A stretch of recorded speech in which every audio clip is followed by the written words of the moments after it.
Soyez les bienvenus dans Invest In. Je suis Marie-Angèle Touré, journaliste et experte en média training pour le compte de l'agence MAT et j'ai le privilège d'articuler ce moment d'échange avec vous.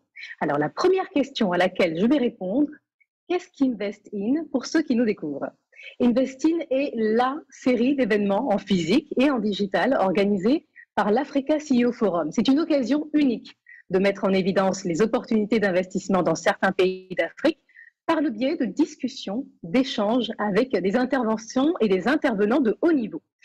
Je ne vous le cache pas, Investin est devenu en réalité incontournable au fil des ans parce qu'au-delà d'être constructive, cette démarche permet de participer de façon très active à l'intégration économique du continent et donc de développer l'investissement intra-africain et étranger. Alors prenons l'exemple de cette édition à laquelle nous prenons tous un plaisir manifeste à participer. Invest in Côte d'Ivoire, économie numérique. Elle va non seulement permettre, vous le constaterez dans quelques instants, de dévoiler et d'examiner les opportunités d'investissement qu'offre le pays du cacao dans le secteur de l'économie numérique, mais aussi de présenter les secteurs à fort potentiel de croissance, et il y en a beaucoup.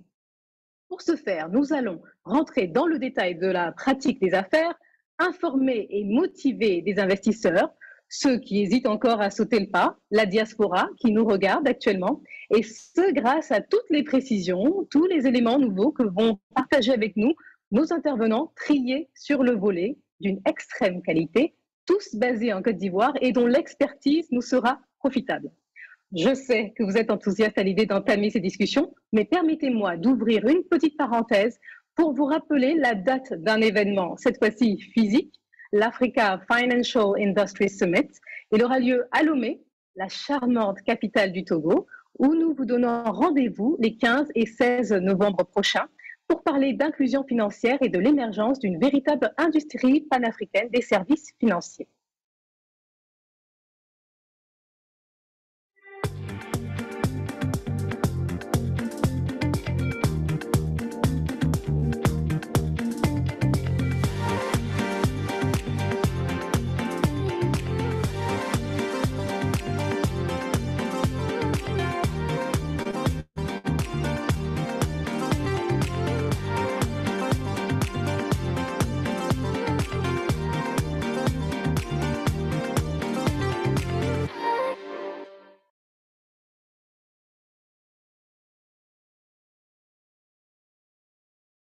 Le rendez-vous est donc pris pour l'Africa Financial Industry Summit.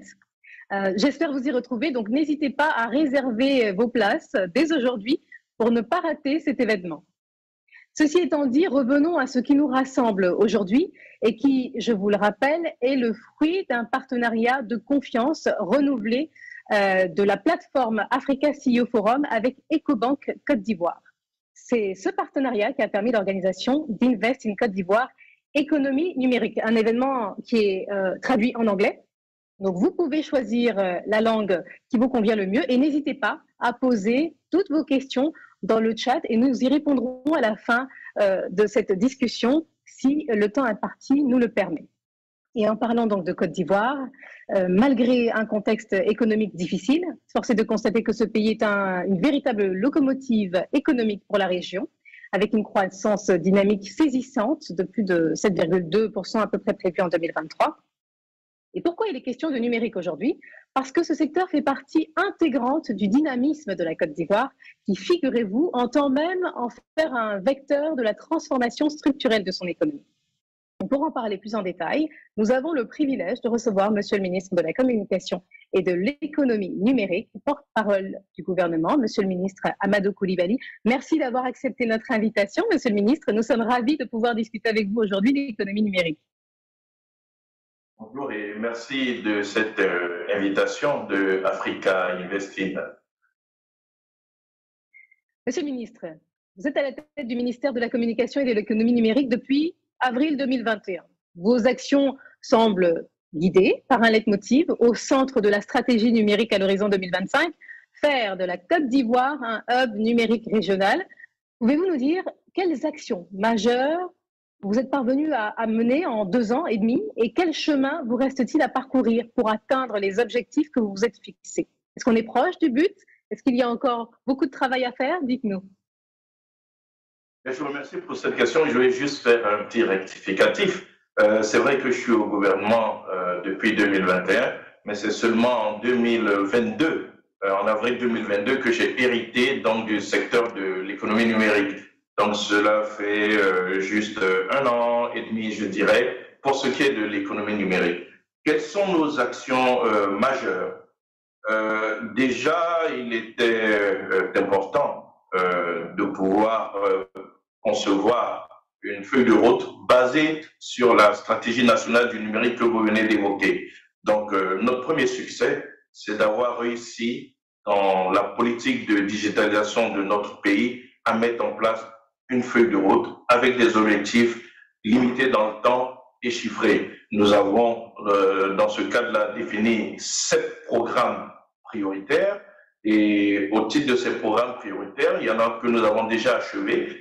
Le programme de gouvernance du secteur avec la création du Comité national de digitalisation donc de la Côte d'Ivoire, en abrégé le CNDJ, parce que quand nous sommes arrivés, vous savez, chaque département avait sa ministérielle, avait sa politique de digitalisation. Chaque département ministériel fonctionnait, je dirais, en silo. Il était important de mettre de la cohérence, de mettre la coordination afin de pouvoir mutualiser les ressources de l'État, éviter les actions qui se doublaient.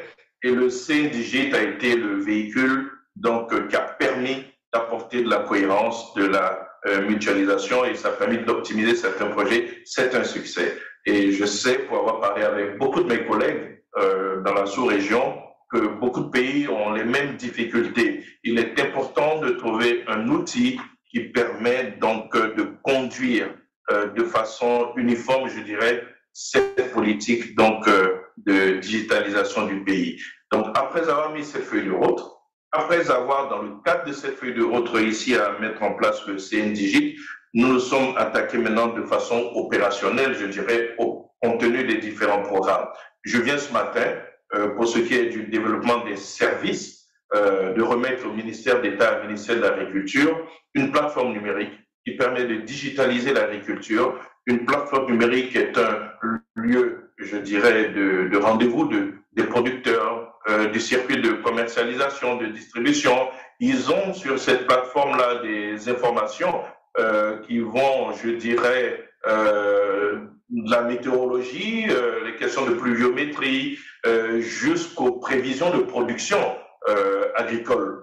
Elle fonctionne très bien. C'est un programme qui a été financé par la Banque mondiale, le PSNDEA, le programme de solutions numériques de développement des zones rurales et de l'e-agriculture. Ce programme était en place depuis 2018. Il avait connu beaucoup de retard, mais en 1 an et demi, nous avons réussi à l'achever. Et ce matin même, j'ai pu le remettre au grand bonheur donc, des producteurs agricoles, au ministre d'État, ministre de l'Agriculture. Donc, vous voyez, nous donnons des résultats.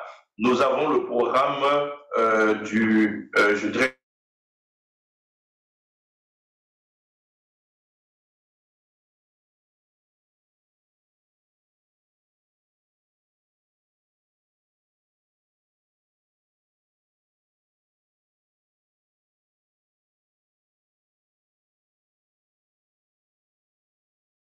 euh, 175 nouvelles localités du pays qui sont connectées, qui étaient dans des zones blanches, qui n'intéressent pas forcément les opérateurs de téléphonie parce que ce n'est pas des zones qui font chiffre pour elles. Donc, elles ne pouvaient pas donc, investir dans ces zones. Il était de la responsabilité de l'État, dans le cadre de notre programme d'inclusion sociale numérique, d'apporter de la connectivité partout. Et aujourd'hui, donc, avec l'achèvement de l'interconnexion de ces 175 localités, je peux dire que là aussi, nous avons des livrables, nous avançons. Dans le cadre du programme de sécurité numérique, nous sommes en passe de faire adopter une loi qui va nous permettre de créer une agence nationale de sécurité de systèmes d'information. Le texte est sorti de mon ministère, mais comme c'est un texte transversal, il fait son circuit au niveau du gouvernement. Là, il est au niveau du ministère de l'Intérieur. Il est déjà passé par le ministère de la Défense. Il sera soumis au gouvernement pour adoption. Et nous aurons, comme beaucoup de pays, notre agence nationale de sécurité des systèmes d'information. c'est pas que nous n'avons pas une politique de sécurité.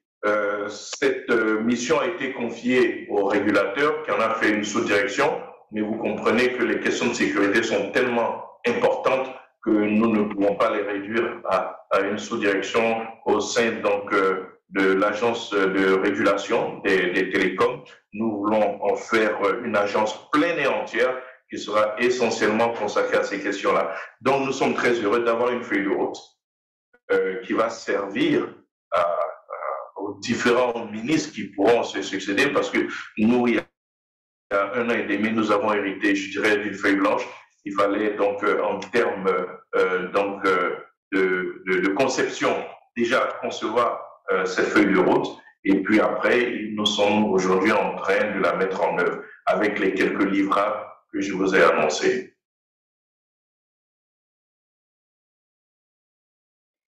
Oui, merci, Monsieur le Ministre. On retient effectivement donc de façon globale des avancées et puis on poursuit le processus.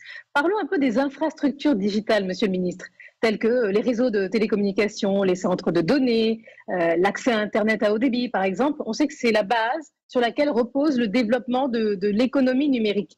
Vous avez déclaré que la Côte d'Ivoire avait besoin de plusieurs milliards de francs CFA, 2000 milliards à peu près, pour réaliser son programme d'infrastructure numérique. Donc on suppose, Monsieur le Ministre, on suppose que vous attendez une contribution du secteur privé ici représenté, par exemple aujourd'hui, dans le financement de ce programme. Alors, quelle est cette contribution? Quelle serait cette contribution? Et surtout, comment le gouvernement prévoit-il de mobiliser ce secteur pour soutenir ses objectifs? Est-ce que, par exemple, c'est par le biais d'incitations fiscales ou de partenariats publics-privés? On vous écoute. Nous avons un programme de développement des infrastructures numériques. L'une de nos premières priorités, ça a été de redimensionner nos ambitions. Dans le PND, c'est vrai que le chiffre de 2000 milliards est annoncé, mais quand nous redimensionnons nos ambitions pour être concrets, nous sommes aujourd'hui à une évaluation d'environ, je dirais, 425 milliards de francs CFA, ça fait environ 680, je dirais, millions de dollars, et qui prend en compte le développement des infrastructures numériques. Ce développement des infrastructures numériques concerne la connectivité. Je vous ai dit tout à l'heure que c'est un programme qui est en cours. Nous avons déjà réussi à interconnecter 160 localités, mais il y a l'achèvement donc de notre réseau de backbone qui va permettre d'amener l'Internet le plus près possible donc des consommateurs. Nous avons déjà un réseau de 2000 km qui ont été installés sur un objectif de 7000. Je dis 2000 parce que c'est 2000 fonctionnels, sinon c'est 5000 qui ont été installés et nous avons environ 2000 qui fonctionnent normalement. Il faut achever donc l'installation des 3000 km restants et compléter donc ce projet avec les 2000 pour que, avec ce maillage de 7000 km donc, de fibre optique, nous puissions déjà connecter tous les chefs-lieux de région. Moi, je suis pour la politique des petits pas, mais des petits pas sûrs. En connectant déjà tous nos chefs-lieux de région, nous pensons que ce sera une grande avancée. Dans ce programme de développement des infrastructures numériques, vous savez, il y a la question des données. Nous avons là aussi pour ambition de construire un data center national qui va héberger les données publiques. Nous ne sommes pas arrêtés à la définition de cette feuille de route. Nous avons pu identifier des sources de financement qui, c'est vrai, sont, je dirais, multilatéraux avec des bailleurs comme la Banque mondiale, comme US Exim Bank qui est intéressé à financer un data center, comme China Exim Bank. Dans le cadre de notre programme d'accompagnement de développement des startups, nous avons un financement donc identifié de la BOAD. Donc nous avons pour chacun de ces programmes des manifestations d'intérêt pour le financement. Pour ce qui est du secteur privé, dans le secteur bancaire, par exemple, il y a des financements qui sont disponibles. Nous avons certaines banques locales qui sont intéressées dans le cadre du développement des infrastructures numériques à nous accompagner. Mais pour ce qui est du secteur privé, notre vision, c'est que ce n'est pas à l'État de faire. Nous sommes dans le faire-faire. Et toutes ces infrastructures sont développées par des opérateurs privés. Ça peut être dans le cadre de partenariats public-privé, mais ça peut être dans le cadre, comme ça a été donc, dans le cadre du PSNDA, d'une subvention qui a été apportée à un opérateur pour pouvoir déployer donc toute cette infrastructure-là. Je voudrais parler du Comité national de digitalisation. Le privé est membre de ce Comité national de digitalisation, notamment à travers donc l'association, l'Union des opérateurs de téléphonie, l'UNETEL, mais également donc le groupement des opérateurs du secteur des TIC. Tout cela dans le but de prendre leur vision au moment où nous mettons en œuvre donc ces différents programmes-là. Il y a de la place pour le secteur privé, aussi bien pour le secteur privé financier, qui peut accompagner donc ces projets que nous avons identifiés, que nous avons chiffrés, parce que chacun de ces programmes est chiffré de façon objective, mais également au niveau technique, en apportant leur savoir-faire donc pour pouvoir permettre la création de ces différentes infrastructures. Donc, nos bras sont ouverts pour accueillir le privé, soit leur financement, leurs capitaux, soit leur technicité dans le cadre de partenariats public-privé. Dans ces conditions, l'État apporterait le financement et le secteur privé pourra faire les travaux. Dans tous les cas, l'apport du secteur privé est attendu, nous l'avons compris, Monsieur le Ministre. Alors, évoquons à présent la dimension humaine, car celle-ci, ainsi que l'innovation, sont des éléments essentiels pour le succès à long terme du secteur numérique ivoirien. Comment le gouvernement ivoirien prévoit-il de soutenir le développement des compétences numériques locales et surtout d'encourager l'innovation technologique en Côte d'Ivoire?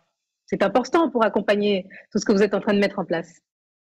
C'est tellement important que nous avons fait un programme, puisque nous avons un programme de développement des compétences numériques, un programme qui vise à assurer la formation donc, des utilisateurs.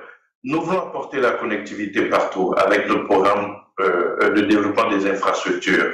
Nous voulons développer des services pour les populations, des services de l'administration à l'usage des populations. Nous voulons une inclusion sociale numérique, c'est-à-dire qu'aucun Ivoirien ne soit laissé au bord de la route en ce qui concerne donc l'usage du numérique. Mais vous comprenez donc que pour pouvoir atteindre tous ces objectifs, il faut bien développer cette compétence. Et c'est pour cela que nous envisageons au niveau du VITIB à créer donc un centre de formation type École 42.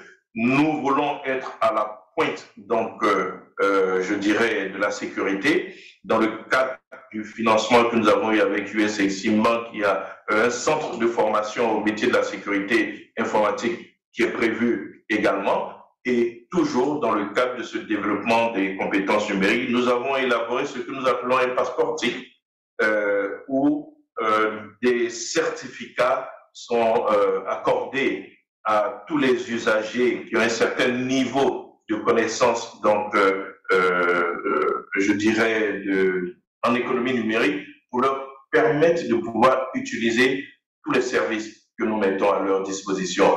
Donc c'est très ambitieux. D'ailleurs, nous avons lancé une partie de ce programme de formation. Aujourd'hui, nous avons des équipes qui sillonnent le territoire. Nous avons 21 localités qui sont prévues. Depuis le 16 août, nous avons lancé ce programme de formation dans le cadre d'une vaste campagne de sensibilisation à une utilisation responsable donc, des médias sociaux. 5 villes ont déjà été visitées. Nous avions un objectif d'environ 1000 formateurs, parce qu'il s'agit de faire un programme de formation des formateurs, mais le programme a eu du succès. Sur 1000 attendus, nous avons formé 1600 formateurs, et quitte à cela maintenant de démultiplier les actions de formation dans leurs différentes localités. Donc, là, 5 localités ont été couvertes. Nous avons 21 à couvrir, mais nous avons aussi des partenaires. Dans le cas du MCC, le Millennium Challenge Corporation, vous avez le programme DigiFemme qui permet de former les femmes au codage. Nous les avons accompagnées au niveau du ministère de l'économie numérique. C'est des femmes de tous les horizons qui s'initient au codage. C'est un grand succès. Vous avez dans la piscine aujourd'hui environ 300 femmes il y avait quelques difficultés, je dirais, socio-économiques. Nous avons pu, dans le cadre de l'école de la deuxième chance, leur donner un statut d'apprenant, ce qui leur a permis d'avoir, par exemple, des cartes de bus gratuites afin de pouvoir se déplacer.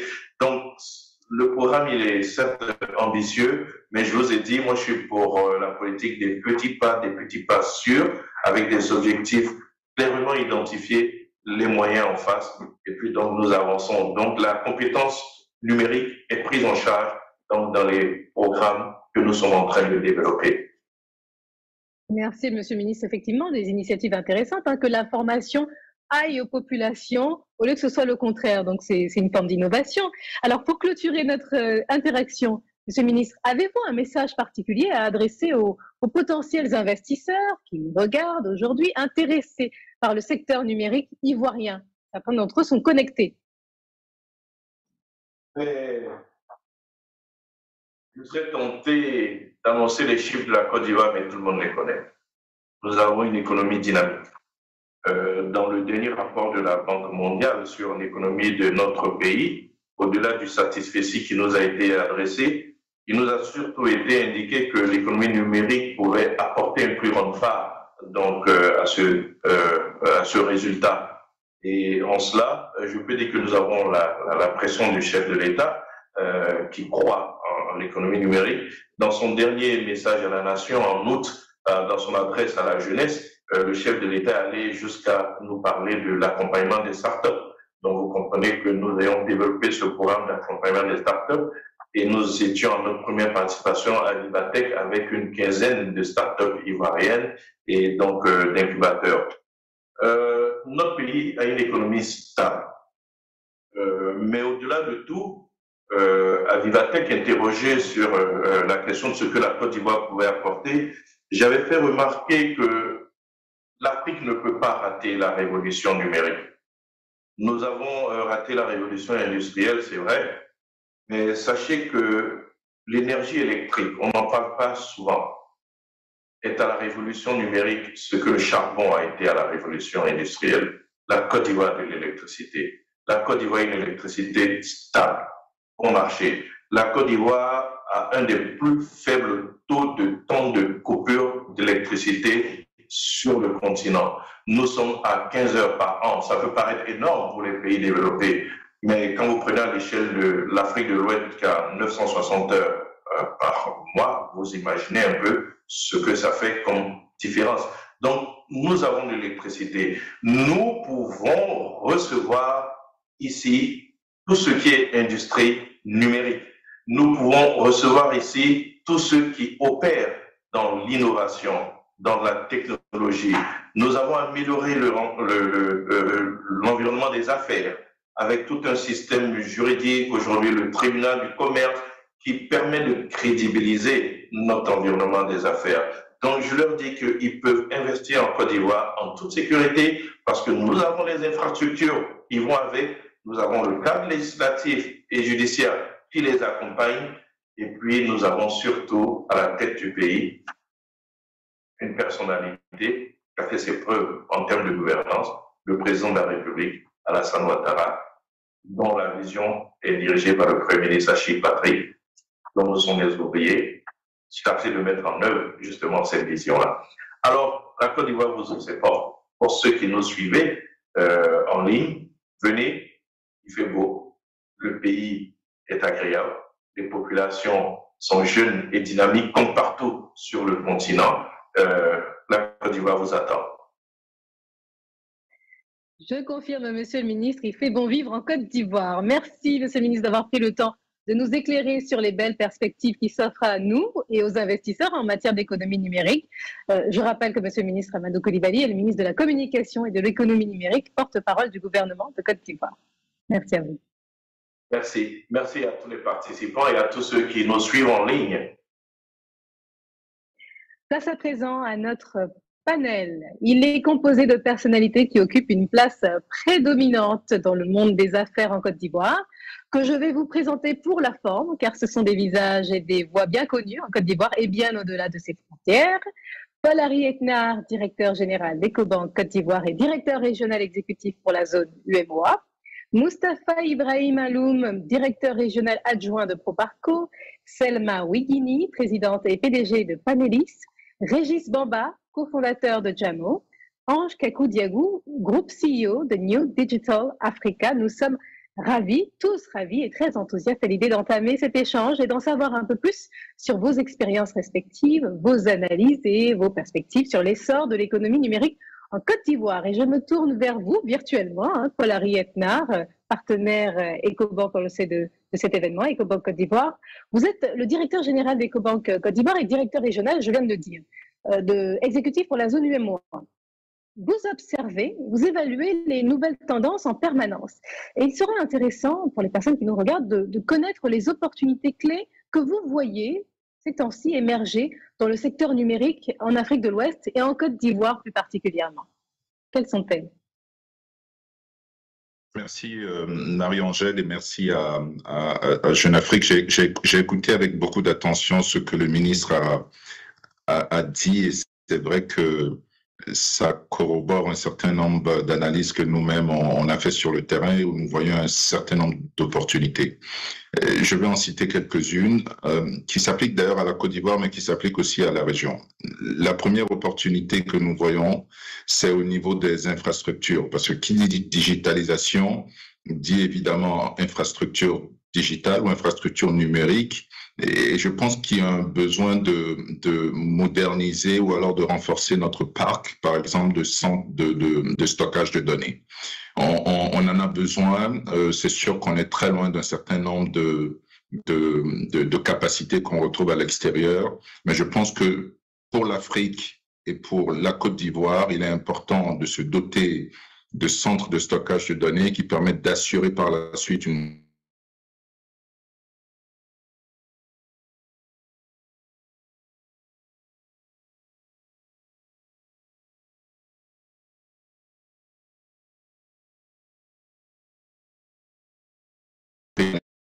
La deuxième opportunité que nous voyons de plus en plus dans l'économie numérique, c'est tous les sujets autour de la cybersécurité. Monsieur le ministre l'annonçait tout à l'heure, la création d'une prochaine agence. Il se trouve que c'est un sujet qui s'applique à tout le monde, qui s'applique à la Côte d'Ivoire, qui s'applique aussi aux résidents qui habitent en Côte d'Ivoire. Donc, chacun de nous, que nous soyons en particulier en entreprise, les sujets de cybersécurité sont tellement importants que nous voyons de plus en plus des entreprises qui viennent nous voir et qui proposent des solutions liées à la cybersécurité. Et il me semble que c'est une opportunité dans laquelle on devrait inciter nos jeunes à embarquer de manière massive parce qu'on voit très bien, à notre avis, une trajectoire structurelle qui va être forte. Enfin, la troisième opportunité, c'est l'opportunité dans laquelle, d'ailleurs, on voit de plus en plus d'Ivoiriens, c'est autour des applications. Il y a de plus en plus d'applications que nous pouvons lancer à partir de la Côte d'Ivoire, des applications qui sont liées surtout à l'inclusion financière, des applications qui sont liées au commerce électronique. Il me semble que c'est le moment plus que jamais pour pouvoir développer cette ambition et positionner la Côte d'Ivoire sur la carte en termes de capacité à exceller dans les applications. Je donne un exemple. Lorsqu'on parle de pays qui est connecté et qui est numérisé, on pense surtout à l'Estonie, qui est vraiment une star dans l'environnement des pays. Et j'ai envie vraiment que la Côte d'Ivoire puisse copier ce modèle-là et vraiment cette ambition et qui, à la fin de la journée, va permettre de numériser les services publics, les services de pension, les marchés, les services de santé. Je pense que cette capacité à vraiment développer et à faire de la digitalisation un levier social est pour moi la plus grosse opportunité qu'on peut trouver aujourd'hui dans l'écosystème digital. Merci Paul-Harry pour ces précisions. Effectivement, souveraineté numérique, on en parle très régulièrement. Renforcer la cybersécurité, c'est au cœur de la politique de la Côte d'Ivoire actuellement en matière de communication notamment, et lancer des applications, oui, des projets, des initiatives, des secteurs à développer qui seraient très intéressants. Moustapha Ibrahim Maloum, du point de vue d'une institution financière de développement, comment l'économie numérique peut-elle contribuer au développement de la Côte d'Ivoire? Merci Marie-Angèle et merci à Africa CEO Forum de nous donner l'occasion aussi de nous exprimer sur le sujet. Donc effectivement, en tant que banque de développement, on travaille au quotidien 365 jours par an pour accompagner les États sur lesquels on a mandat d'intervenir pour atteindre les objectifs de développement durable. Et l'accès au numérique aujourd'hui, il est largement reconnu comme un besoin universel. On ne dit pas suffisamment, mais au même titre que l'accès à l'eau, que l'accès à l'électricité, que l'accès à la santé, que l'accès à l'éducation, l'accès au numérique en fait est un besoin universel dans le sens où il permet justement de faciliter tous ces autres et l'atteinte de tous ces autres objectifs, tous ces autres besoins. Aujourd'hui, l'économie numérique, et on parle vraiment de l'économie au sens large, c'est un driver important de la croissance économique à travers l'innovation, à travers également l'amélioration de la qualité de service ou la qualité de vie des populations.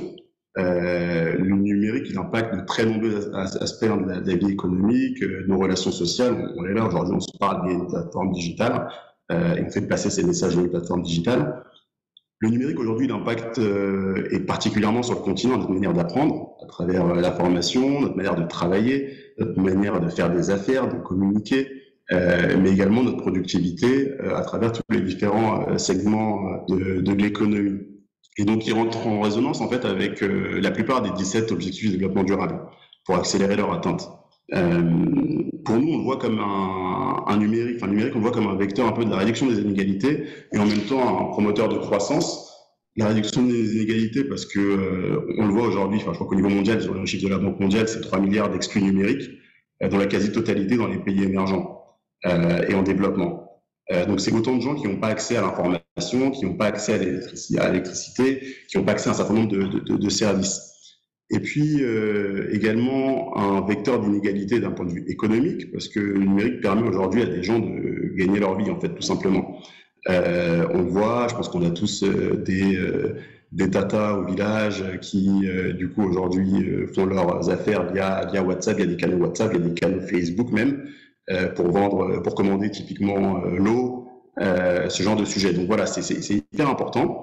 Sur le volet plus croissance, je pense qu'on n'a pas besoin de convaincre qui que ce soit sur le fait que le numérique permet quand même l'innovation, il permet d'améliorer la productivité des entreprises, leur compétitivité, de faire plus, mieux et plus rapidement. Donc voilà, dans les grandes lignes. Aujourd'hui, il y a tout ce volet, disons, infrastructure numérique, et je rejoins Paul-Henri et tout ce que tu dis, en fait, effectivement, comme tu le disais, touche la Côte d'Ivoire, mais est applicable également à tous les autres pays sur lesquels on intervient, et notamment dans la région. Les startups du numérique, pourquoi elles nous intéressent et pourquoi chez Proparco on investit dans ces entreprises? Parce que tout simplement, elles permettent d'accompagner, elles ont la particularité en fait de faire levier sur le numérique pour apporter des réponses aux enjeux de développement. On pense à la santé, on pense à l'éducation, on pense à l'inclusion financière ou au e-commerce. Il y a un certain nombre de startups en Côte d'Ivoire qui sont à l'avant-garde sur ces sujets-là. Je prends un exemple concret très rapidement, typiquement sur la santé, une entreprise comme Meditech dans laquelle Proparco a investi. C'est à travers un logiciel en fait de gestion des pharmacies, une entreprise qui permet d'améliorer la gestion des stocks et d'éviter en fait les ruptures de stock dans les pharmacies. Et donc notamment dans les zones reculées où aujourd'hui on a tous fait l'expérience, avoir une ordonnance en Côte d'Ivoire dans certaines régions, typiquement si on a 3 médicaments, on va faire 2 ou 3 pharmacies pour pouvoir avoir toute l'ordonnance en fait qui nous a été prescrite par le médecin. Et donc Meditech qui permettent typiquement via un logiciel de gestion de pharmacie de pouvoir avoir des seuils d'alerte, automatiser des commandes de médicaments et de faire en sorte que les médicaments les plus demandés en Côte d'Ivoire ne soient jamais en rupture de stock dans les pharmacies avec lesquelles ils travaillent. Donc voilà, un exemple très concret, très simple de pourquoi le numérique est important pour le développement de nos pays et typiquement de la Côte d'Ivoire. Merci pour cette analyse et puis cet exemple que vous venez de nous donner. À présent, Selma Ouiguini, une question qu'on voudrait vous poser. En tant qu'entreprise spécialisée dans les services financiers numériques, Panelis, je suppose, se positionne au cœur de la révolution numérique en Côte d'Ivoire. Pouvez-vous nous donner un aperçu des opportunités de croissance et des avantages économiques que la numérisation des services financiers apporte, non seulement à votre entreprise, mais aussi à l'économie du pays dans son ensemble? Merci Marie-Angèle, bonjour à tous. Merci au Forum pour cette opportunité. Alors, je ne vais pas répéter, je pense que ce que mes prédécesseurs ont dit, on est tous d'accord, la technologie, l'innovation La digitalisation des services financiers en particulier, c'est un vrai levier pour le progrès social et le développement économique, notamment dans nos économies qui sont où l'économie informelle et substantielle sont particulièrement présentes. Forcément, ça crée des besoins, ça crée des opportunités considérables. Il y a clairement des défis, et certains ont été cités, notamment sur les infrastructures, le cadre réglementaire. Je pense que Monsieur le Ministre a cité pas mal de sujets qui sont inscrits dans cette feuille de route et nous en sommes vraiment ravis.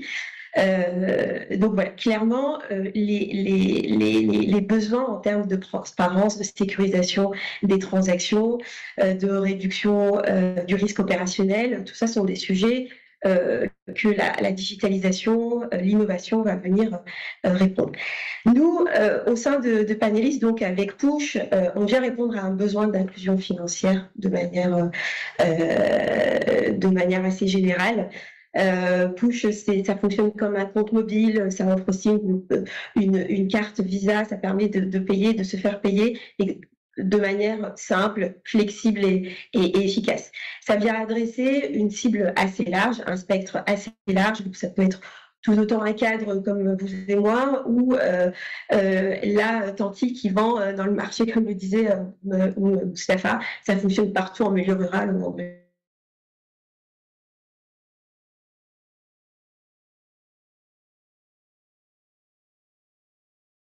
chaîne de valeur. Notre spécificité, c'est de venir adresser de manière un peu holistique une chaîne de valeur et apporter des solutions pertinentes, adaptées, innovantes, qui vont venir créer cette valeur sur tous les maillons de la chaîne. C'est exactement ce qu'on fait aujourd'hui auprès du gouvernement ivoirien à travers le Conseil Café Cacao dans la filière du cacao. On le sait, le cacao représente un tiers des recettes d'exportation de la Côte d'Ivoire, c'est donc un enjeu majeur.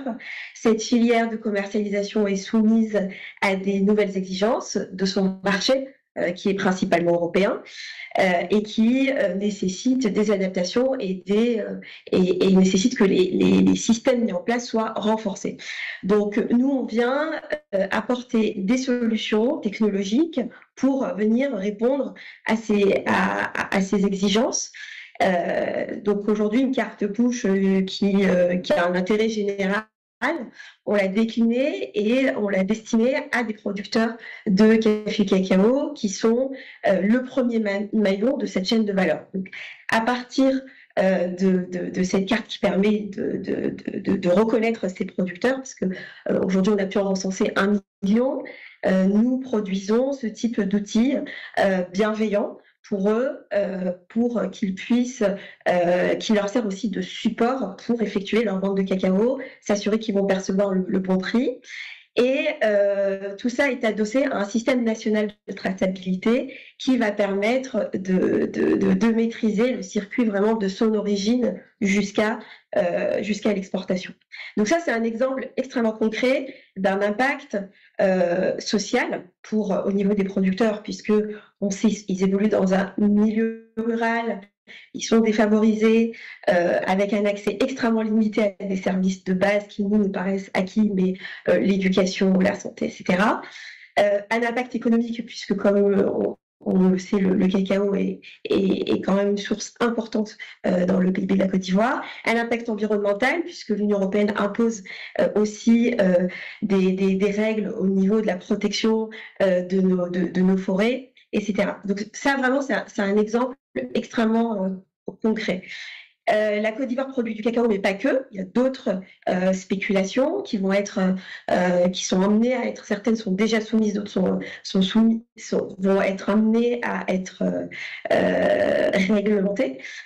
Donc voilà, ça recèle énormément d'opportunités, les déclinaisons sont infinies et évidemment il y a des défis, mais c'est ce qui stimule aussi l'innovation et je pense qu'on sait tous que la Côte d'Ivoire et l'Afrique d'une manière générale, c'est un continent qui est propice à l'innovation et qu'on n'a pas forcément besoin de passer par toutes les étapes par lesquelles sont passés les pays développés pour rattraper le retard. Je pense que les acteurs comme nous, comme Jamo ou tout autre, on vient vraiment apporter quelque chose, on vient apporter de la praticité, de la proximité, énormément de proximité auprès de nos clients. Et on leur donne accès à une palette de services financiers de base qui peuvent aller jusqu'au crédit, l'épargne, l'assurance, et pourquoi pas plus loin après à des avantages et des protections sociales, par exemple. Donc oui, les opportunités sont là et surtout les besoins sont là, et on est là pour créer cette valeur. Opportunités, besoins et solutions, effectivement, c'était intéressant de vous entendre parler des solutions technologiques que vous proposez. Je me tourne vers vous, Régis Bamba, vous évoluez un petit peu dans le même secteur d'activité. On va revenir un petit peu en arrière avec vous. Vous avez lancé Jamo il y a 2 ans à peu près, 3 ans même, avec l'ambition de faciliter l'accès à des produits bancaires simples, abordables et mobiles, évoqué juste avant, pour des centaines de millions de personnes vivant dans la région. Alors, vous réalisez la plus grosse levée de fonds 2 ans plus tard, jamais effectuée en Côte d'Ivoire, 14 millions de dollars de financement. C'est impressionnant. Quels ont été les principaux défis auxquels Jamo a dû faire face depuis sa création? Ça peut permettre à ceux qui nous regardent d'en savoir un peu plus sur votre parcours, sur la façon dont vous avez évolué, et comment les avez-vous surmontés pour atteindre cette levée de fonds? Alors, merci Marie-Angèle, merci au Africa CEO Forum pour l'opportunité que vous nous offrez d'échanger sur cette thématique. C'est vrai, nous avons réalisé la plus importante levée de fonds pour une start-up technologique d'Afrique francophone. Cependant, nous considérons que la vraie valeur que nous avons apportée à l'économie numérique en quelques années est beaucoup plus essentielle. Comme l'a dit Monsieur le ministre, la Côte d'Ivoire aujourd'hui se présente probablement comme l'un des marchés les plus propices au développement des affaires numériques. Je sais parce que j'ai fait un peu le tour, j'ai lancé des startups dans les pays africains. Ça peut paraître très trivial, mais le fait d'avoir de l'électricité très stable, une connectivité Internet de qualité, des smartphones qui sont commercialisés à des prix compétitifs et un marché qui est vraiment réceptif à l'innovation, ça favorise l'implémentation de solutions numériques comme Jamo, comme Push. Donc nous avons un marché qui est très dynamique, particulièrement pour le secteur financier. Et Jamo en particulier, nous nous percevons comme un peu comme le champion de l'inclusion financière, en tout cas sur les segments des produits bancaires. Comme Selma l'a dit, nous essayons de toucher une population parfois que la banque n'arrive pas à toucher. Et en 3 ans, beaucoup plus important que la levée de fonds, ce que nous avons fait, c'est que nous avons introduit des produits bancaires novateurs tels que la carte de paiement sans frais, les transferts interopérables entre le mobile money et le système bancaire, les coffres digitaux pour mettre de l'argent de côté, et plus récemment le IBAN par exemple pour recevoir ce salaire. Et tous ces produits-là, nos indicateurs montrent en fait que ces produits ont de la place et ces produits sont vraiment pertinents pour le marché. À titre de chiffre, par exemple, nous avons franchi la barre d'un volume transactionnel de 500 milliards de francs CFA en 3 ans et le cap d'1 million de clients, ce qui est vraiment énorme. Et nos chiffres intéressants, c'est que environ 50 à 60% de nos clients, bien, ils ont eu leur première interaction avec un produit bancaire via Jamo. Donc, ça prouve qu'il y a vraiment des clients à aller chercher, il y a vraiment de la valeur à aller chercher. Néanmoins, bien sûr, comme vous l'avez dit, cette croissance, pendant cette croissance, nous avons fait face à des défis variants. Le premier défi le plus important qu'on a rencontré, c'était vraiment de s'adapter aux réglementations bancaires propres à la région UEMOA. L'univers monétaire, c'est un univers qui est rigoureusement encadré. Bien sûr, c'est pour protéger la population et les régulateurs font un travail considérable dans ce sens, mais il y a souvent une certaine clash entre la régulation et l'innovation. Et donc, nous, notre rôle en tant qu'acteur d'innovation, en tout cas, un des défis majeurs, c'était de s'assurer que pour chaque innovation, bien vrai que nous, on se focalisait sur la valeur ajoutée qu'on veut apporter aux clients, mais il fallait toujours rester conforme. Et ça demande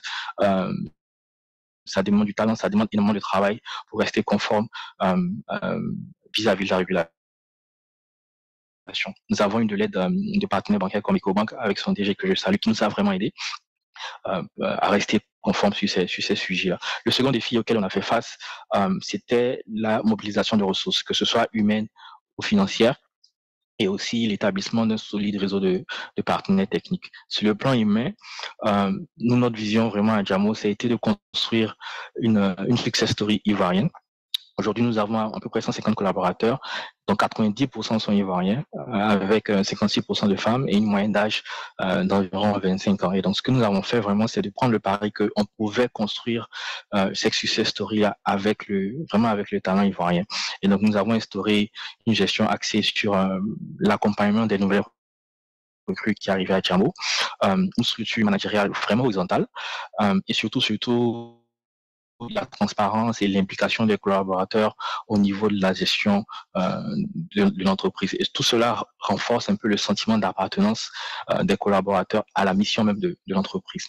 Financièrement, nous avons bénéficié, je le dis tout le temps, Jamo, c'est une histoire quand même exceptionnelle. Nous avons bénéficié d'un accompagnement des business angels ivoiriens qui ont très tôt injecté environ 200 millions de francs CFA, et ça nous a permis de développer, de financer le développement d'un concept produit. C'est avec cet argent qu'on a développé le produit initial. Et par la suite, nous avons rapidement intégré un des incubateurs, sinon l'incubateur le plus prestigieux au monde, qui s'appelle White Combinator. C'est un incubateur de la Silicon Valley.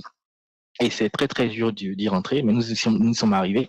Et rentrer dans cet incubateur nous a ouvert les portes d'un réseau mondial d'investisseurs qui ont été tout de suite convaincus du potentiel de Jamo. Donc, c'est un peu comme ça que nous avons pu faire face aux défis financiers auxquels on était confrontés. Et en matière de partenariat, nos démarches a toujours été de favoriser l'inclusion. Nous ne percevons pas les autres acteurs comme des concurrents, mais plutôt comme des partenaires, parce que le marché est encore vierge. Il y a énormément de parts de marché à aller chercher, et nous croyons que plus nous collaborons, plus nous pouvons ensemble étendre ce marché. Et le dernier défi auquel on a fait face, ça a été celui de l'éducation pour l'inclusion financière. Je rappelle encore qu'environ plus de la moitié de nos clients accèdent à ces services financiers pour la première fois, et il faut les éduquer, il faut gagner leur confiance, il faut garder cette confiance-là. Et ça passe par une conversation ininterrompue avec le client, et surtout placer le client au centre de la proposition de valeur. Donc, lui rappeler que nous sommes là pour le servir, et il doit le ressentir dans le produit. Le produit doit rester intuitif et il doit être constamment amélioré. Et le client est satisfait. Une fois qu'il est satisfait, une fois que ses attentes sont comblées, progressivement, il demeure fidèle et il est plus réceptif à d'autres innovations. Donc voilà en substance les défis auxquels nous avons fait face et comment nous y avons répondu. Un parcours intéressant, effectivement. Moi, je retiens beaucoup de travail, du talent, de l'innovation, la volonté de faire évoluer avec vous les ressources humaines ivoiriennes, et puis travailler main dans la main avec ceux que vous ne considérez pas comme des concurrents, mais plutôt comme des partenaires. C'est une philosophie très, très intéressante. Ange Kekou Diagou, le groupe MDA, New Digital Africa, couvre l'ensemble de la chaîne de valeur de la transformation digitale des entreprises en télécom, cloud, cybersécurité, en data center notamment, secteur en plein développement. Quelles sont les initiatives stratégiques que vous entreprenez pour soutenir le développement et l'expansion des centres de données en Côte d'Ivoire? On en a parlé un peu plus tôt. Et comment envisagez-vous que ces efforts contribuent à la transformation numérique et à la croissance économique du pays dans les années à venir? Merci. Je prie Africa CEO Forum. On m'avait invité. Le groupe New Digital Africa, le groupe NDA, est un groupe 100% africain, capitaux africains, groupe technologique. Notre principale mission, c'est de nous assurer que nos clients accèdent à l'information et la traitent de manière efficace, rentable et sécurisée.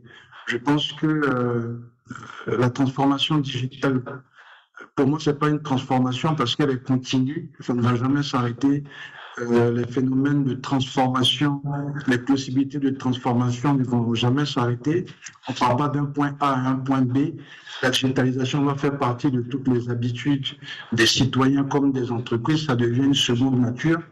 Et nous, en tant que spécialistes de l'externalisation, nous pensons qu'avant les applications, il faut, comme le disait le DG d'Ecobank et le directeur régional de Proparco, il faut investir aussi dans les infrastructures. C'est là où la souveraineté numérique se joue. Et nous, qu'est-ce que nous avons fait depuis quelques années? On a investi dans notre data center, on a doublé sa capacité. On l'a fait monter à un niveau tier 3+, en termes de résilience énergétique. On a aussi fait en sorte d'avoir le data center en Côte d'Ivoire le plus connecté. Déjà qu'Abidjan, c'est un hub économique. On a raccordé notre data center à tous les opérateurs télécoms. En hébergeant chez nous, vous avez le choix de continuer avec votre opérateur historique, d'avoir 2-3 opérateurs à votre disposition. C'est notre mythe Miro. Chaque opérateur arrive avec 2 liaisons et ça permet vraiment en termes de proposition de valeur aux entreprises, aux fintech, de pouvoir vraiment assurer leur résilience et aussi de respecter les lois locales. Côté excellence, parce qu'on est sur un marché qui est global, qui est worldwide, et donc les standards sont internationaux. Nous travaillons d'arrache-pied depuis pas mal d'années. Nos premières certifications, on les a eues en 2015, où on a eu les premiers data centers certifiés ISO 27001, sécurité de l'information. On a pu obtenir depuis 2 ans la certification PCI DSS, je pense qu'il pourrait intéresser à la fois les fintech et les banques pour leur plan de continuité ou bien pour rapidement accélérer la mise en conformité de leur infrastructure selon les exigences et les lois locales. Aujourd'hui, on offre pas mal de services de sauvegarde, de disaster recovery. Les clients, je pense aujourd'hui, entreprises, sont confiants dans la qualité de nos services. On a des groupes internationaux hôteliers qui nous confient la réplication de leurs serveurs sur nos data centers en Côte d'Ivoire sur 9 pays. On a même des grandes, je ne vais pas parler d'agences, on a un port aussi en Côte d'Ivoire pour qui on fait la sauvegarde quotidienne d'à peu près 17 terrains par jour. Donc on est capable aujourd'hui, je pense, d'assurer à partir de Côte d'Ivoire, à partir de n'importe quel point, le même type de service que les entreprises recevaient à l'époque ou reçoivent aujourd'hui en confiant le service à des acteurs internationaux dans des clubs publics, des clubs internationaux. Aujourd'hui, il y a des Africains, des Ivoiriens qui sont capables de nous offrir la même qualité de service. Avec ces certifications, on a aidé pas mal de SG, donc sur le marché des finances, rapidement être en conformité avec les exigences du CREPNEF qui leur demandait de mettre en place des plans de reprise d'activité, des plans de secours. Et cette certification 27001 aussi, c'est un prérequis pour être hébergeur de données de santé. Pour tous ceux qui veulent être HDS, qui veulent héberger de la santé, le minimum, c'est au moins d'avoir la certification 27001. On ne va pas s'arrêter là. On a 22 301 l'année prochaine pour tout ce qui est continuité d'activité. On a ISO 20 000 pour tout ce qui est qualité des services informatiques. Ce sont des standards auxquels on doit se conformer. Il n'y a pas de standards locaux, il n'y a que des standards internationaux en termes de transformation digitale. Je pense que ça contribue aussi à ce phénomène de souveraineté numérique. Le gouvernement fait sa part, les acteurs privés aussi, nous-mêmes les Africains, on doit faire notre part. Et je pense qu'en prenant ce genre d'initiative, on pourra aussi donner confiance à toutes les entreprises qui veulent se déployer dans la région, mais aussi au gouvernement, comme quoi il y a des acteurs qui peuvent vraiment les aider à accélérer leur plan de digitalisation. On ne s'est pas arrêté là. C'est vrai que le data center, c'est, on va dire, le cœur battant du système d'information ou de la transformation digitale, mais on vient de démarrer depuis 5 mois le déploiement de notre propre réseau de fibre optique. On a presque couvert Abidjan Nord, on va accélérer Abidjan Sud sur les 2 derniers mois de l'année, de manière à avoir toute la capitale économique bien câblée en fibre. Ça sera un réseau exclusivement dédié aux entreprises. Nous sommes B2B.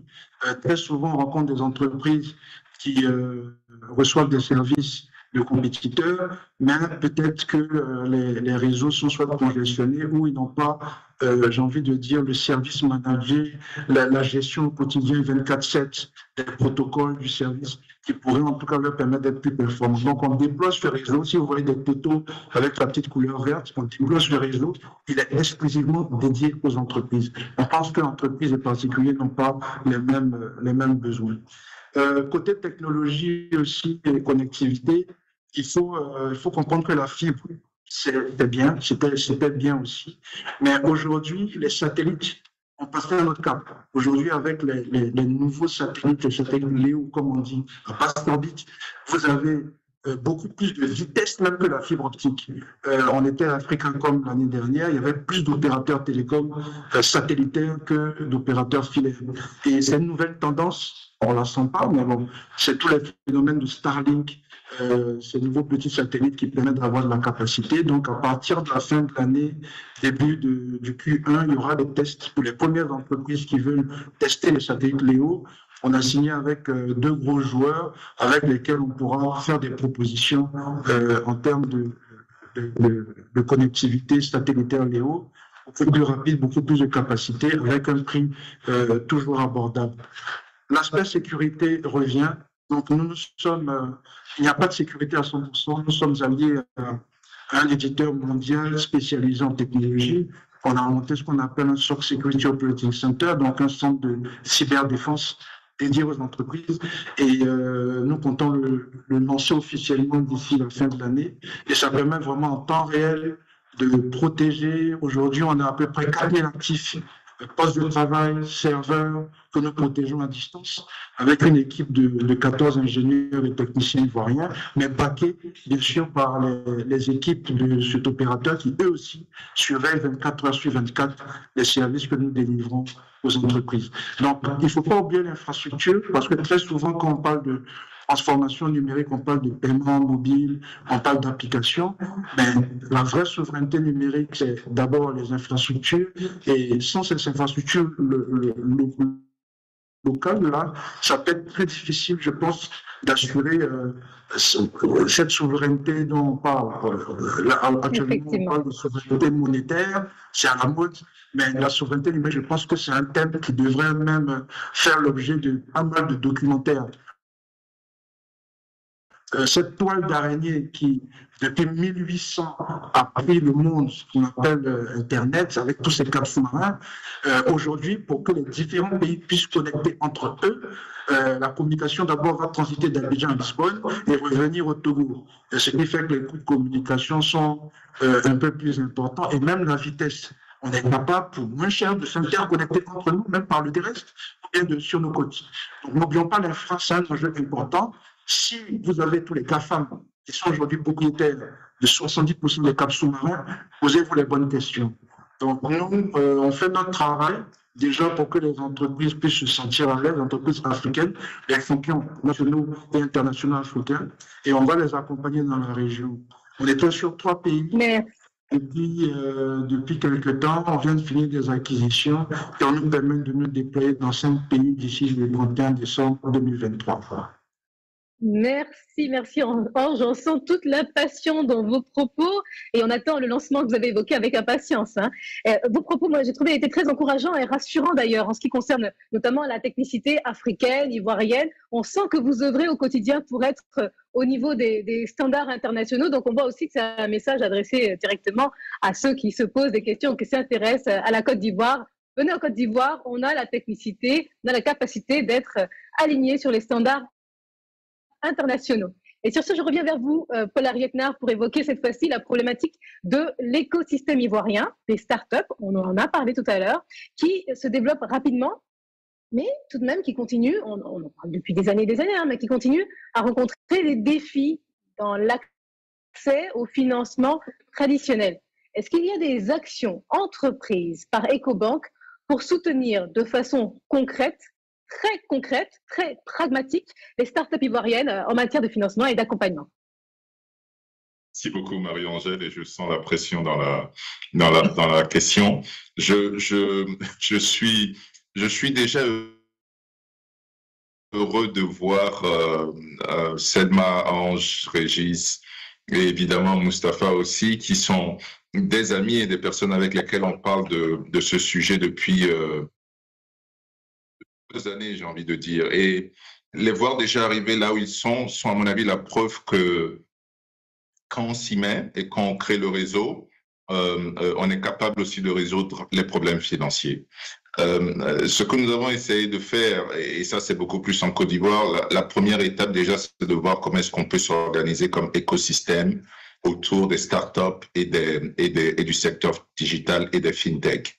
Donc nous avons créé une association qui s'appelle la Côte d'Ivoire FinTech Association, Et l'objectif, une fois encore, c'est de faire le réseau, de créer les connexions nécessaires pour qu'on se comprenne mieux et qu'on s'organise mieux.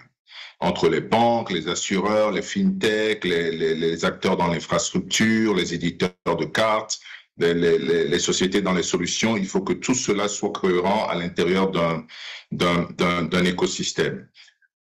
L'exercice autour du financement est un exercice difficile. Et il ne faut pas se mentir dessus. Cet exercice n'a jamais été réussi dans des pays émergents au bout de quelques années. C'est un exercice qui va prendre plusieurs sujets à adresser. Le premier sujet à adresser, c'est qu'en réalité, pour financer l'innovation, on n'a pas besoin de dette, on n'a pas besoin de financement bancaire. Pour financer l'innovation, ce dont on a besoin avant tout, c'est des fonds propres.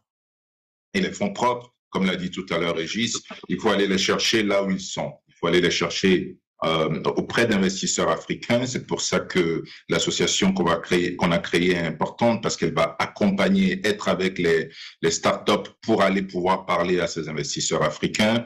Il faut aussi organiser ces acteurs pour pouvoir parler à des investisseurs internationaux, parce que ce n'est pas la même conversation. Il y a plusieurs sujets. Quand on arrive à des niveaux de série A, B, C, D, voire E, c'est vraiment des sujets complexes et il faut vraiment être préparé pour le faire. Et nous ne sommes pas des apporteurs de fonds propres, je parle des banques, mais nous pouvons aider et c'est notre rôle. Et c'est pour ça qu'au niveau d'EcoBank, moi, l'ambition que je défends, c'est que nous puissions être vraiment une sorte de plateforme qui permet d'attirer ces investisseurs internationaux vers les fintech africaines. La deuxième chose, le deuxième sujet qu'il faut régler, c'est le sujet de la dette. Évidemment, quand on est une entreprise, on a besoin de financement. On a besoin de financement bancaire parce qu'on a des sujets de rupture de trésorerie. Quelquefois, on a des sujets aussi d'investissement au niveau d'infrastructure. Pour faire cela, il faut que nous, les banques, nous soyons beaucoup plus ambitieuses et beaucoup plus innovantes. Moi, le pari que j'ai pris au niveau de la région UEMOA, au niveau de la Côte d'Ivoire, c'est de réfléchir comment est-ce que je peux faire pour pouvoir proposer des solutions au moins de financement à court terme à toutes les fintech et à toutes les entreprises digitales avec lesquelles je parle.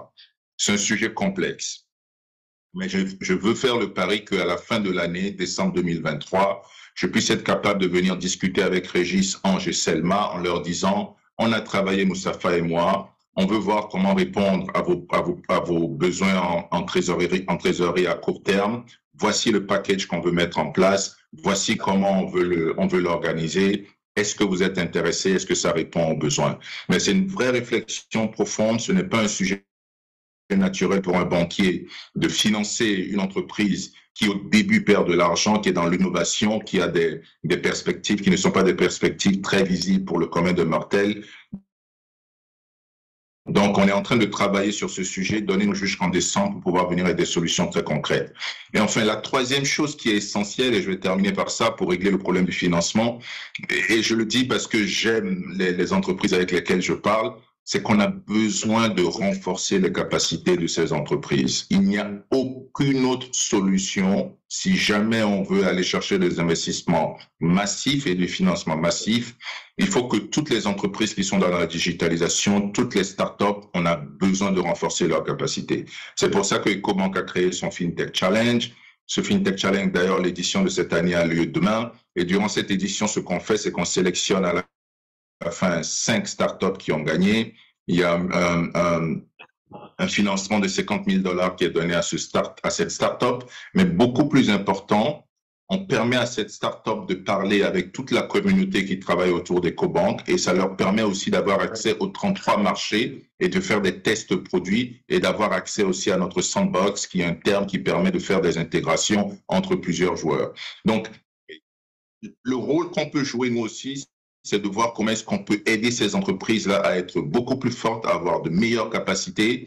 C'est une chose qui me passionne le plus, moi, dans ce sujet du financement et de manière spécifique, et désolé, je termine par ça, mais je suis très passionné par le sujet. Je pense que chez les femmes, et on a créé un programme élevé, une des choses qu'on doit faire pour les entreprises qui sont pilotées par les femmes dans le digital, c'est de manière spécifique les accompagner sur le financement, sur le renforcement de capacités et sur la montée en échelle en termes de digitalisation. Et on est en train de travailler et de réfléchir avec la BAD et le Fonds de garantie africain pour voir comment de manière spécifique on peut trouver du financement pour apporter l'assistance technique à ces femmes-là qui sont à l'intérieur du secteur digital. Voilà un certain nombre de sujets que je mets sur la table. Il n'y a pas de solution miracle, mais je suis persuadé qu'on est sur la bonne trajectoire sur le sujet du financement. Merci Paul-Henri, nous en sommes tous persuadés, mais on a noté décembre 2023, donc en janvier, on reviendra tous vers vous pour connaître les solutions que vous avez pu trouver pour accompagner les startups. Moustapha Ibrahim Maloum, Proparco accompagne les startups africaines, Proparco également, à fort impact tout au long de leur cycle de croissance, de la phase de pré-amorçage au passage à l'échelle. Alors, c'est dans ce cadre que Proparco soutient par exemple la plateforme que vous connaissez certainement de paiement ivoirienne Julaya. Alors, comment prévoyez-vous de soutenir davantage le financement des startups ivoiriennes comme celle-ci? Ok, merci beaucoup Marie-Angèle. Et Paul-Henri, il va falloir qu'on fixe des créneaux plus fréquents de rencontres pour avancer sur cette initiative dont on parle depuis quelques mois déjà maintenant. Mais effectivement, oui, c'est vrai que j'en parlerai après, mais du coup, effectivement, il y a la partie visible de ce qu'on fait, il y a la partie non visible, mais qui est tout aussi importante. Alors, chez Proparco, effectivement, tu citais Julaya Marie-Angèle, mais effectivement, notre engagement nous, auprès des startups et plus globalement en fait, auprès des entrepreneurs africains et en Côte d'Ivoire, en forte croissance en fait depuis quelques années. Ça a toujours été dans l'essence de Proparco et ça l'est devenu encore plus en 2018 avec le lancement de l'initiative Choose Africa. Du coup, le développement de notre offre d'investissement auprès des startups date de 2018 chez Proparco et on peut se dire qu'en Côte d'Ivoire aujourd'hui, notre portefeuille a vraiment commencé à se développer depuis 1 an et demi en fait, tout simplement.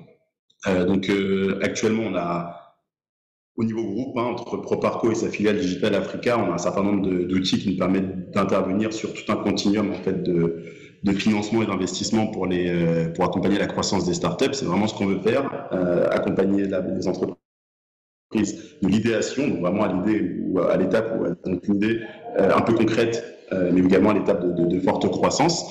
Et donc aujourd'hui, on a quatre startups ivoiriennes qu'on accompagne. Puis c'était Julaya. J'ai cité aussi tout à l'heure Meditech, mais je vais continuer le name dropping.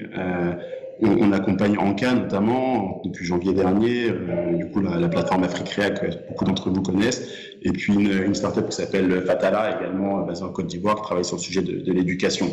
Donc effectivement, toutes ces entreprises qu'on accompagne, on va les accompagner comme je disais tout à l'heure parce qu'elles répondent à des enjeux de développement spécifiques. On a un vrai focus sur les secteurs de l'agriculture, de la santé, de l'éducation, de l'inclusion financière et de l'énergie renouvelable. Donc la question que tu me poses, moi j'aimerais au-delà de répondre à comment Proparco va plus financer, mais c'est comment les investisseurs vont plus financer en Côte d'Ivoire, c'est la question à laquelle je préférerais répondre, tout en présentant ce qu'on fait quand même, parce que je sais que c'est la commande.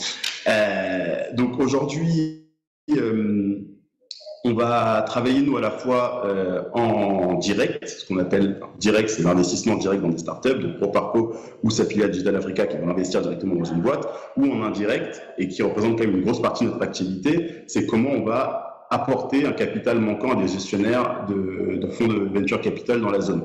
Donc globalement sur la partie indirecte, aujourd'hui on vient se positionner comme ce qu'on appelle LP dans le milieu, en gros c'est investisseur dans un fonds d'investissement.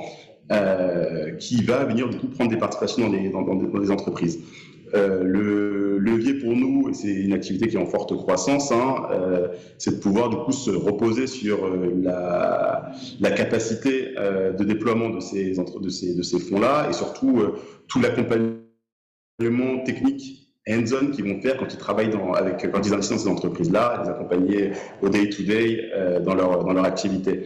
Et donc, on est aujourd'hui investisseur dans la plupart des fonds ici qui sont actifs en Côte d'Ivoire, pour en citer que quelques-uns, Partech, Tide, Django, Africa Invest, Energy Access Ventures, Investra, etc. Donc, on est LP dans la plupart de ces fonds-là. Donc, comment y avoir accès avant tout pour une start-up, puisque la question est adressée à eux également. L'intérêt, c'est avant de chercher à lever des fonds, il faut savoir qui est-ce qu'on adresse et quelle est la thèse d'investissement de la personne qu'on va chercher. Donc, inutile d'aller taper à la porte de tous les fonds, il faut aller comprendre et se renseigner sur par quoi ces fonds sont intéressés. Une fois qu'on a l'information, du coup, on va adresser les fonds. Donc, c'est assez facile. Les gens sont plutôt joignables dans cet écosystème. La chance qu'on a, c'est que les gens sont assez soudés. En direct, notre volonté, elle est vraiment de favoriser l'émergence des startups avec une vision vraiment de régionalisation ou même de continentalisation et voire même au-delà. Donc, accompagner des boîtes qui ont vraiment cette ambition de scale, de passer à l'échelle, au-delà de leur propre marché. Et c'est tout le sens des Joulaya, des Anka et des Meditech, etc., dont on parlait tout à l'heure. Donc, quand je disais qu'on travaille sur tout le continuum, du coup, dès l'idéation à travers notre filiale Digital Africa, on peut financer du coup des startups à travers un fonds qui s'appelle Fusée, qui est un fonds en fait de pré-seed, donc vraiment d'idéation sur des financements de 20 à 50 000 euros pour des startups qui n'ont d'ailleurs à peine pas de revenus en fait, pour la plupart. C'est un process d'investissement qui est digitalisé, donc combien y avoir accès? Tout simplement aller sur le site internet Digital Africa, postuler en ligne pour le financement, en candidate. Bien évidemment, toujours utile de se faire remarquer auprès des équipes ProParco qui sont sur le terrain. La chance qu'on a, c'est qu'on a quand même une vraie valeur ajoutée de ProParco, c'est notre présence sur le terrain avec, ne serait-ce qu'en Afrique de l'Ouest, 21 équipes, on a 15 personnes à Abidjan. Donc se faire reconnaître de notre côté, de manière à ce qu'on puisse bien vous avoir dans le radar. Et puis, on a du coup des partenaires dans la plupart des pays. En Côte d'Ivoire, on est en partenariat avec Impact Hub, avec le Studio, avec le CI20. Donc, pareil, toujours se rapprocher de ces gens-là qui peuvent faire le lien. Donc, ça, c'est pour la partie vraiment idéation. Ensuite, on va continuer sur la partie plus pré-série A. Donc, là où l'entreprise commence à générer du revenu et a besoin de fonds, du coup, pour continuer à investir, à développer sa plateforme, à confirmer le pivot qu'elle prend, etc. Et donc là-dessus, on va toujours investir donc soit en dette, soit en investissement. La dette dont on parle, c'est de la dette en fait en quelque sorte convertible. C'est du prêt mais qui a pour ambition du coup d'être converti en prise de participation lors de la prochaine levée de l'entreprise. Et donc là-dessus, on va investir des tickets entre 500 000 et entre 200 000 plutôt et 600 000 euros. Dans des startups qui répondent aux critères que j'ai mentionnés tout à l'heure, et toujours en complément d'une première levée réalisée auprès d'investisseurs professionnels, d'un fonds de VC ou d'acteurs connus, reconnus dans le milieu. Et donc, on va, via cet outil-là, adresser des entreprises qui génèrent déjà un chiffre d'affaires annuel d'à peu près 200 000 euros, équivalent CFA.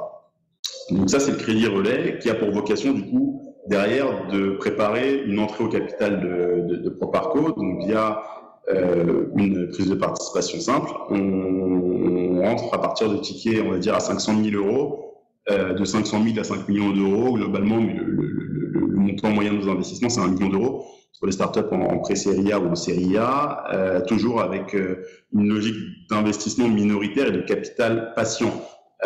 Donc, on va pas être hands-on à travailler au day-to-day avec vous. C'est pour ça qu'on travaille toujours en cofinancement ou co-investissement avec un fonds de VC.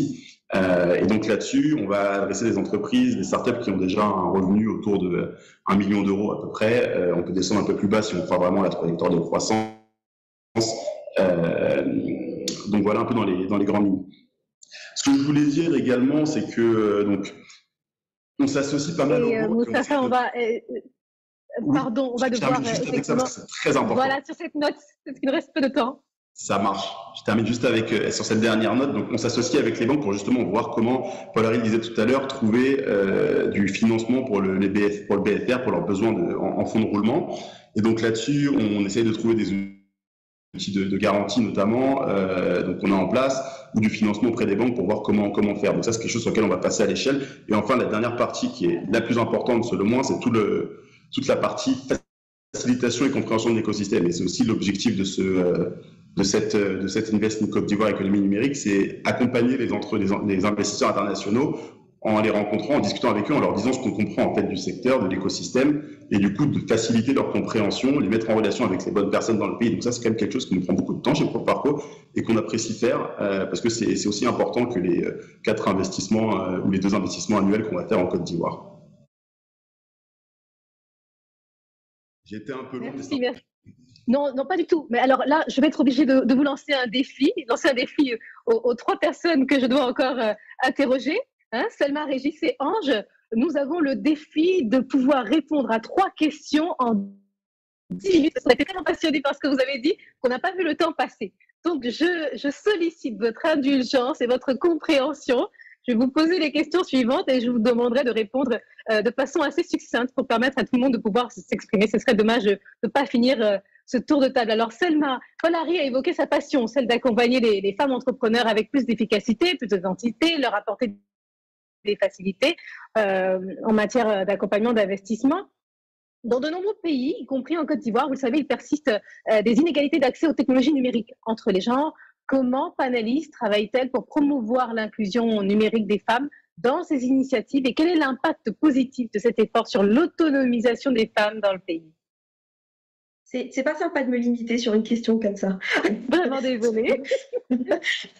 En plus, la seule femme du panel. Bon, évidemment, la question du genre, personnellement, évidemment, j'y suis particulièrement sensible. Au sein de Push, on a une équipe dirigeante où la parité est parfaite. On est une centaine de collaborateurs, il y a quand même moins que la moitié de femmes. Cela dit, je regrette toujours de ne pas voir assez de candidatures féminines dans le métier de la tech, qui est quand même notre cœur de métier et qui sont. Donc, je sais qu'il y a des initiatives pour promouvoir ces métiers-là. De manière beaucoup plus, là c'est vraiment notre petite échelle, mais de manière plus significative. Je reviens sur la chaîne de valeur cacao et sur les producteurs. Aujourd'hui, on adresse une population d'à peu près 1 million de cacaoculteurs, dont à peu près 15%, donc 150 000 femmes cacao-cultrices. Malheureusement, lorsqu'on va sur le terrain, les données que nous collectons, on se rend bien compte que les personnes les moins lettrées sont des femmes. Les personnes qui ont le moins accès à Internet ou voire même un téléphone, même un téléphone simple, sont des femmes. Pire encore, les personnes qui ont le moins de documents d'identification sont aussi des femmes. Donc, le constat est sans appel. Clairement, il y a une vraie inégalité au niveau de l'accès à des choses basiques. Aujourd'hui, avec une carte du producteur Push, une femme qui produit son cacao, elle est reconnue en tant que professionnelle du métier, de la filière. C'est hyper important. 2, elle peut vendre son cacao au juste prix, percevoir son revenu sur un compte qui lui appartient, un compte mobile qui lui appartient. Elle peut aller retirer son argent à côté, dans un point push de proximité. Elle peut décider de le retirer, comme elle peut décider de l'épargner, comme elle peut décider de l'envoyer à une tierce personne sur du mobile money ou peu importe. Et ça peut faire une vraie différence. Si toutefois elle avait un besoin d'explication ou autre, elle peut appeler un numéro de téléphone. Et là, pour le coup, elle a 3 chances sur 4 de tomber sur une voix féminine pour avoir des explications par rapport à cet outil qu'on lui met à disposition dans sa langue, dans son dialecte. Donc, notre call center parle à peu près 6-7 dialectes de Côte d'Ivoire. Donc, voilà, je pense que là, on a un impact positif et qui est d'autant plus amplifié sur cette niche. Toujours dans cette notion de chaîne de valeur, juste 2 minutes, dans les sociétés coopératives auxquelles nous déployons le système de traçabilité pour le compte du Conseil Café Cacao, celles où nous sommes passés, on a à peu près 1/4 qui sont dirigées par des femmes. La plupart de ces femmes, soit sont déjà dans de la transformation, et donc dans cette création de valeur par rapport à la matière première, soit ont l'ambition de le faire. À travers les outils que nous mettons en place, elles gèrent mieux leurs risques opérationnels, elles sont plus structurées, elles ont un meilleur pilotage, ça leur donne ainsi ça facilite l'accès au financement.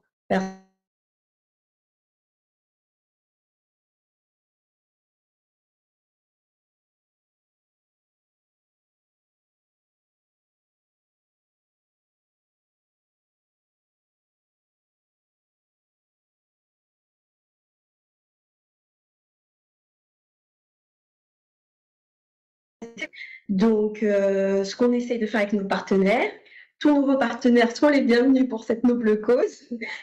Je en profite pour lancer mon appel. Voilà, vous savez où nous trouver et on sait faire. Merci à vous. Régis Bamba, cette année, le Startup Act et l'initiative Startup Boost Capital ont été adoptés par le gouvernement pour fournir aux porteurs de projets numériques des avantages fiscaux, douaniers, ainsi que des accompagnements financiers, techniques. quels sont les grands chantiers qui restent à engager pour favoriser le développement de l'écosystème start-up ivoirien selon vous? Et je vous rappelle encore qu'il nous reste très peu de temps, donc malheureusement, je vais vous demander de synthétiser vos propos.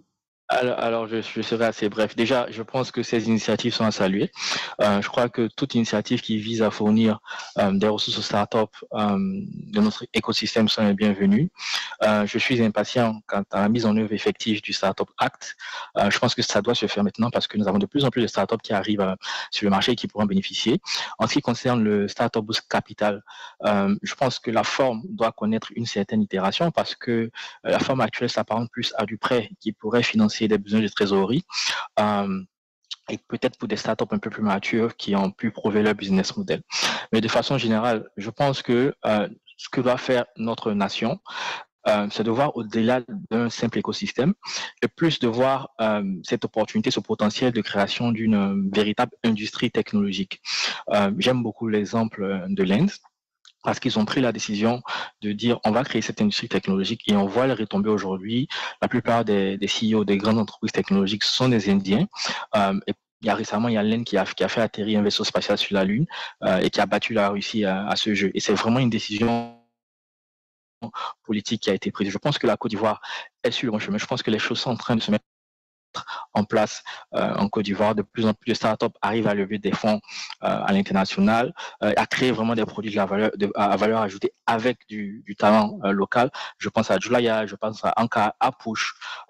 Tout ce que ces startups arrivent à faire dans notre écosystème est absolument incroyable. Il y a aussi l'apparition d'autres acteurs comme des startup studios, M-Studio, des réseaux de business angels comme le CIVAN. Et je pense que les années à venir vont voir l'éclosion de startups matures et des événements majeurs de liquidité comme l'entrée en bourse ou des acquisitions à des centaines de millions de dollars, comme on a vu au Nigeria. Ceci dit, je pense qu'on doit continuer sur cette lancée. Trois choses rapides. Il y a l'éducation, Il faut continuer d'investir de façon massive dans une formation qui est adaptée au changement de ce monde.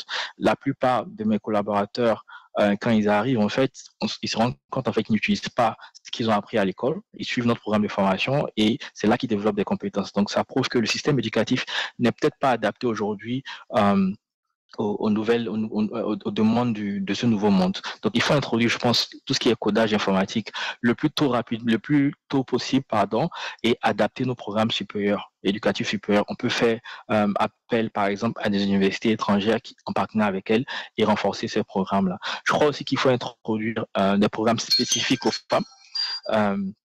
Je dis bravo au DG Décorum pour le programme Elever et à Push pour son programme d'accompagnement féminin. La femme occupe une place très importante dans l'écosystème africain et il faut vraiment continuer de l'accompagner. Dernière chose, je pense que l'État doit se jouer un peu l'ambassadeur de la Côte d'Ivoire. L'État a un rôle à jouer sur ce plan-là et montrer cette Côte d'Ivoire qui innove, qui arrive à créer des choses sur l'échiquier international. Je pense que la mise en œuvre de tous ces chantiers-là doit se faire avec une collaboration entre le gouvernement, le secteur privé, les écoles, les investisseurs et nous les entrepreneurs. Je pense qu'en combinant ces efforts-là et en gardant à l'idée vraiment cette vision de création d'une industrie, j'insiste sur ce mot-là, je pense que nous pouvons arriver à positionner notre écosystème de start-up vraiment comme un moteur clé de la croissance économique du pays. Merci beaucoup, Régis. Ange Kakou Diagou, vous allez clôturer ce panel. Vous qui êtes sur le terrain depuis de nombreuses années, pouvez-vous nous parler de façon brève, condensée, mais très intéressante, de l'évolution du climat des affaires en Côte d'Ivoire, en particulier dans le secteur numérique? Quels conseils donneriez-vous à un investisseur étranger voulant s'établir en Côte d'Ivoire?